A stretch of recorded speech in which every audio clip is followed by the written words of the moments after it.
કરવી, પૂર્ણ કરવું એ ધર્મ કહેવાય. નીતિ કેને કહેવાય? નીતિ એટલે કે કોઈક કુદરતના કાયદા વિરુદ્ધ હાલે એને નીતિ કહેવાય. ના હાલે એને નીતિ. મન છે ને જ્યાંથી આપણે હાલી ત્યાંથી નીતિ ચાલુ થાય. બરાબર. હાલો ત્યાંથી થાય, ઉઠો ત્યાંથી ચાલુ થાય, ન હોય. નીતિ આપણા મનમાં આવે. એવા વિચાર કરી તો નીતિ ના કરી, અનીતિ ના કરી, લેવાનું સુતરવાનો ધંધો કરી, અને આ કરી તે કરી, એ નીતિ. એ નીતિમાં આવે. ધર્મોને કહેવાય નીતિ ધર્મ. નીતિ ધર્મ પાડીએ તો તકલીફ ના આવે. નીતિ ધર્મ પાડો એટલે આ શું સહેજ શું છે હંસ પ્રત્યા જીવ ક્યાંથી આવે? સહેજ શું છે? સહેજ શું છે હંસ પ્રત્યા, વાંચી પ્રત્યા, પ્રાણ.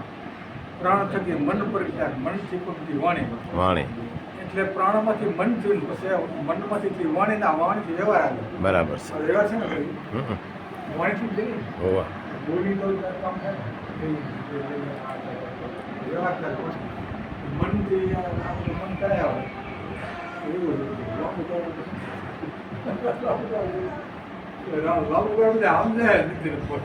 પાડું ન પાડે તો આપણા બધા સમજે પાડો. એટલે મનથી ખોટું કરે એ નડે. બરાબર. પણ એ ભજન કરે તો એ ધોવાઈ જાય. મનથી કરે તો પાપ રહે ને. હા. ભજન કરો એટલે સાફ થઈ જાય. અને હાથ પગ મન તન મન ધનથી કર્યા એ ન ધોવાય. એ ના ધોવાય. હાથથી મનથી ધોવાઈ જાય, શરીરથી ને હાથ પગે કઈ ન ધોવાય. મન ભેગું હોય તો એ લખાય ને ન લખાય. પણ મનથી કરો ને એ જ લખાય ને. બરાબર. કાંઈક કામ કરો એ મનવાળું લખાય, એ નથી કામ કરતા મન છે. આ મન છે કરતા. શરીર છૂટી જાય પેલું આગળ મન હોય પછી લારે બધી ઇન્દ્રિય સૂક્ષ્મ શરીર.